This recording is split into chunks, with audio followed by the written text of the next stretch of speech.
Assalamualaikum warahmatullahi wabarakatuh. Adapun materi yang akan kami sampaikan yaitu konsep pengukuran keefektifan dan efisiensi. Menurut PT Drucker, efektif yaitu mengerjakan sesuatu dengan benar, sedangkan efisien yaitu mengerjakan sesuatu yang benar.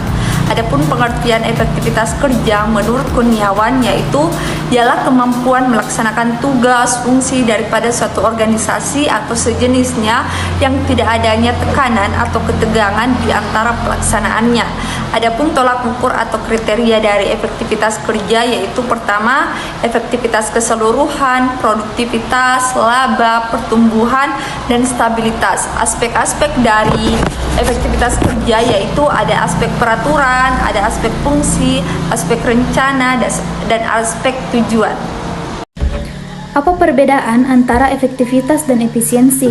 Pada proses kerja, perbedaan efektivitas dan efisiensi adalah bagaimana cara kita melakukan sesuatu menggunakan daya sehemat mungkin atau efisien. Sedangkan dari segi efektivitas, bagaimana cara kita mengarahkan pekerja untuk sesuai pada target. Cara meningkatkan efektivitas para pekerja ada 5. Yang pertama, mengembangkan kebijakan komunikasi yang terbuka.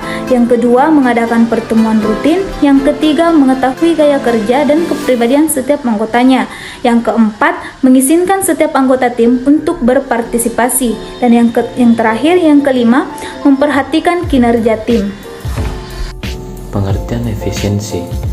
Menurut Kamus Besar Bahasa Indonesia, efektivitas adalah kemampuan untuk menjalankan tugas dengan baik dan tepat dengan tidak membuang waktu, tenaga, dan biaya. Adapun pengertian efisiensi menurut Sudarmayanti tahun 2001, efisiensi kerja adalah perbandingan terbaik antara suatu pekerjaan yang dilakukan dengan hasil yang dicapai oleh pekerjaan tersebut sesuai dengan yang ditargetkan, baik dalam mutu maupun hasilnya, yang meliputi pemakaian waktu yang optimal dan kualitas yang maksimal. Jenis-jenis efisiensi ada 3, yaitu efisiensi optimal, efisiensi dengan tolak ukur, dan efisiensi dengan titik impas. Efisiensi dengan optimal merupakan bentuk perbandingan terbaik antara pengorbanan yang dilakukan untuk bisa mendapatkan suatu hasil yang maksimal atau sesuai dengan keinginan. Adapun efisiensi dengan tolak ukur adalah perbandingan antara hasil minimum yang ditentukan dengan hasil yang real yang dicapai, di mana besar dikatakan efisiensi bila hasil real lebih besar dari angka minimum yang ditentukan. Yang ketiga adalah efisiensi dengan titik impas, sering digunakan pada bidang usaha di mana titik impas atau break-even point adalah titik batas antara usaha yang efisien dan tidak efisien.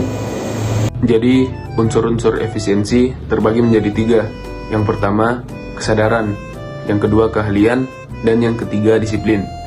Adapun beberapa faktor yang mempengaruhi, yaitu suasana kerja, lingkungan tempat kerja, corak hasil produksi, proses atau prosedur, perlengkapan dan fasilitas, tata ruang, dan juga disiplin.